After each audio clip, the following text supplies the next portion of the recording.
In Europe, they've been dealing with this same problem with colony collapse disorder even a decade ago. And they came together just as we're doing today, and through grassroots movements just like this, they were able to ban neonicotinoids in all of Europe. Yes, and that's the only way that this kind of change will happen, because you're dealing with corporate interests. And we all know that the way our government is going nowadays is to fight for those interests and not for the people.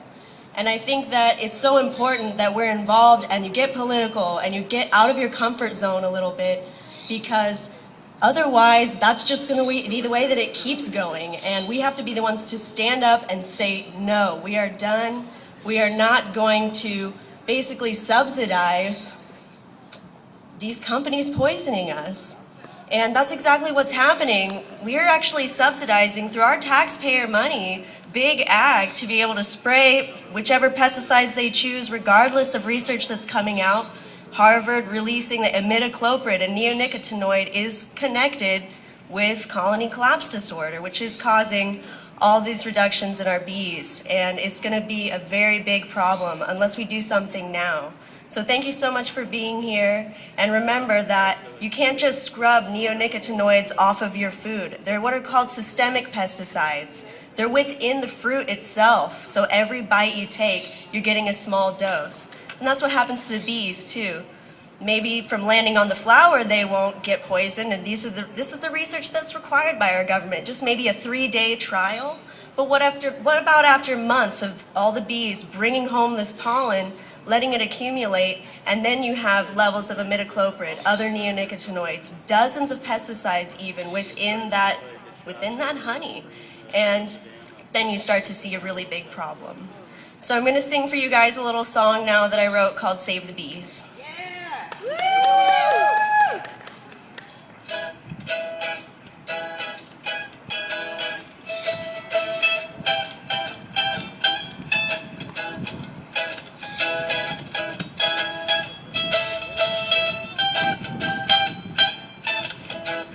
Hey neighbor, have you heard?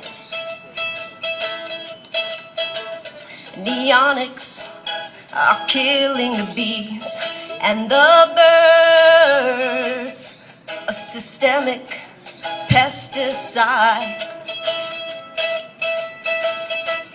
won't scrub off of your food no matter how you try.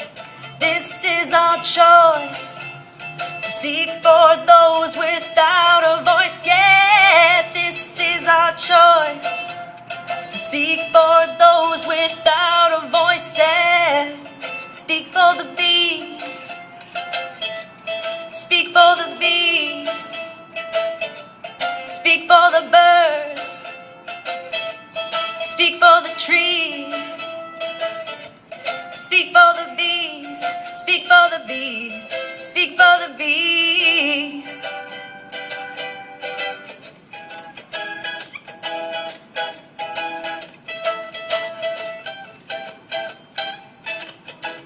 Hey neighbor, what talents have you? We could use them to fight for a ban, couldn't you? In Europe, they banned neonics last year. We could really use that kind of change around here. This is our choice to speak for those without a voice. Yeah, this is our choice to speak for those without a voice. Yeah, speak for the bees, speak for the bees, speak for the birds, speak for the trees, speak for the bees, speak for the bees, speak for the bees.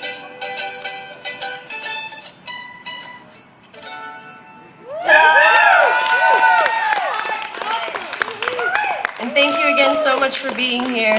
And next up, we're going to have a really great speaker, Jessica Denning, who's going to fill you in on a whole lot of other information. And I'll be back up and say a few more words a little later.